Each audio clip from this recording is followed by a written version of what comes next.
दर्शकबिन अब चैत्र महिना लागेको छ। चैत्र महिनामा उपनयन अर्थात् व्रतबन्धहरू धेरै हुने गर्दछन्। खास गरेर व्रतबन्धका विषयमा सामाजिक मान्यता र सामाजिक भ्रमहरू पनि धेरै रहेका छन्। यस विषयमा हामीले यही श्रृङ्खलामा धेरै पटक चर्चा पनि गरेका छौँ। व्रतबन्ध यज्ञोपवीत अर्थात् जनै लगाउने व्यक्तिहरूका लागि अत्यन्तै धेरै सबैभन्दा महत्त्वपूर्ण कर्म पनि हो। यज्ञोपवीतधारीहरूका लागि तागाधारी जसलाई भनिन्छ अर्थात् ब्राह्मण क्षत्रिय वैश्यहरूका लागि उपनयन कर्म अत्यन्तै ठुलो कर्म हो। जीवनमा योभन्दा ठुलो महत्त्वपूर्ण र सारभूत कर्म हुनै सक्दैन 16 संस्कारहरूमध्ये।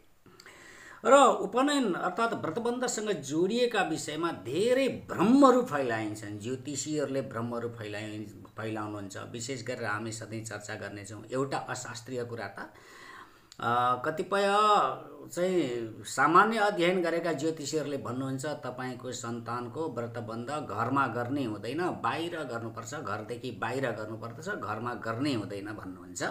यो एकदमै गलत सिद्धान्त हो। यद्यपि पिताले आचार्य भए ठाउँमा लिएर जानुहुन्छ, यो सबैले बाहिर गएर गरे पनि हुन्छ। आचार्य कुलमा, आफ्नो गुरु कुलमा, आफ्नो चाहिँ कुल परम्परा को मात्र, परन्तु पितृकुल नै हुनुपर्दछ। यो पितृकुल नै हुनुपर्दछ। पिताले नै पुत्रलाई गायत्री मन्त्र सुनाउनु पर्ने हो, त्यसको दीक्षा दिनुपर्ने हो। वास्तवमा यसको स्रोत स्मार्त कर्मानुष्ठानको विषय विवेचना गर्ने हो भने यो बुझ्न सकिन्छ। अब अर्को एउटा समस्या के रहेको छ भने व्रतबन्ध कतिपय अवस्थामा ज्योतिषहरूले तपाईँको छोराको 15 वर्ष, 20 वर्ष, 24 वर्षसम्म उपनयन गर्नु हुँदैन, फलानु ग्रह बिग्रिएको छ भनेर भन्नुहुन्छ। यो झनै गलत सिद्धान्त हो। हामी अझै पनि विवेचना गरिरहेका छौँ, यहाँहरूसँग प्रार्थना गरेका छौँ। यस्तो कुराको उपदेश दिने, यस्तो किसिमको चाहिँ ज्ञान दिने ज्योतिषीहरू हामीले भेटिएका चाहिँ छैनौँ। तर हामीसँग जो व्यक्तिहरू आउनुहुन्छ ज्योतिषको विषयमा चर्चा गर्नका लागि, मुहुर्तका विषयमा हामीलाई कोही पण्डितजीले भन्नुभएको थियो तेरो छोराको 20 वर्ष, 24 वर्षसम्म व्रतबन्ध जुर्दैन भनेर भन्नुभएको छ भनेर चाहिँ भन्नुहुन्छ। तर कसले भनेको भन्दा त्यो भन्नु चाहिँ हुन्न। यो एकदमै अशास्त्रीय कुरा हो। यो संस्कारको सङ्कट धर्मलोप ज्योतिषीहरूले, गुरु पुरोहितहरूले गरिरहनु भएको छ। यसतर्फ पनि ध्यान दिनुपर्छ। अर्को कुरा के छ भने जन्म महिनामा व्रतबन्ध गर्नु हुँदैन भनेर विशेष गरेर आजभोलि भन्ने चलन पनि सुनेका छौँ। यो पनि निर्मूल सिद्धान्त हो। खास गरेर व्रतबन्धमा जन्ममा शादीमा को विषयमा के भनिन्छ भने जन्मर्क्ष मास लग्नादौ व्रते विद्याधिको व्रती आद्य गर्भेपि विप्राणाम क्षेत्रादीना मनादिमे।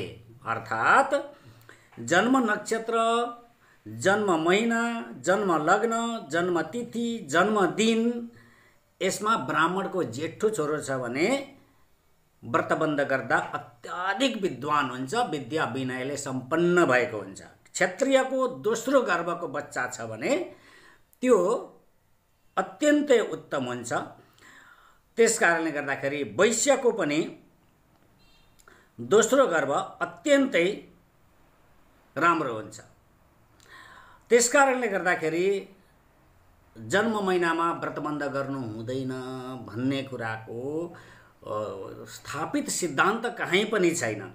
ब्राह्मण र क्षत्रियका सन्तानहरूको पहिलो गर्भको बच्चाको जन्म महिनामा त्यस किसिमको बटुकको व्रतबन्ध गर्नै पर्दछ। वैश्यको दोस्रो गर्भको चाहिँ सन्तान जुन छ उसको उपनयन गर्नुपर्दछ। हामी कमसे कम भ्रममा नपरौँ।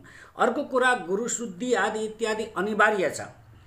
बालकको राशिबाट यो पनि 10 वर्षभन्दा पहिलै व्रतबन्ध गरियो भने त केही पनि जुराउनै पर्दैन। त्यो स्वतः स्वयं सिद्ध उपयुक्त समय हो। अन्यथा समय व्यतिक्रम भएको छ भने, समय कालक्षेप भएको छ भने, समय बितेको छ भने के छ भने बृहस्पतिलाई शुद्ध बनाउनुपर्छ। गुरु पूज्य, गुरु मध्य र गुरु निन्द्य हुन्छन्। गुरु पूज्यको अवस्थामा स्वतः साइत आइहाल्छ।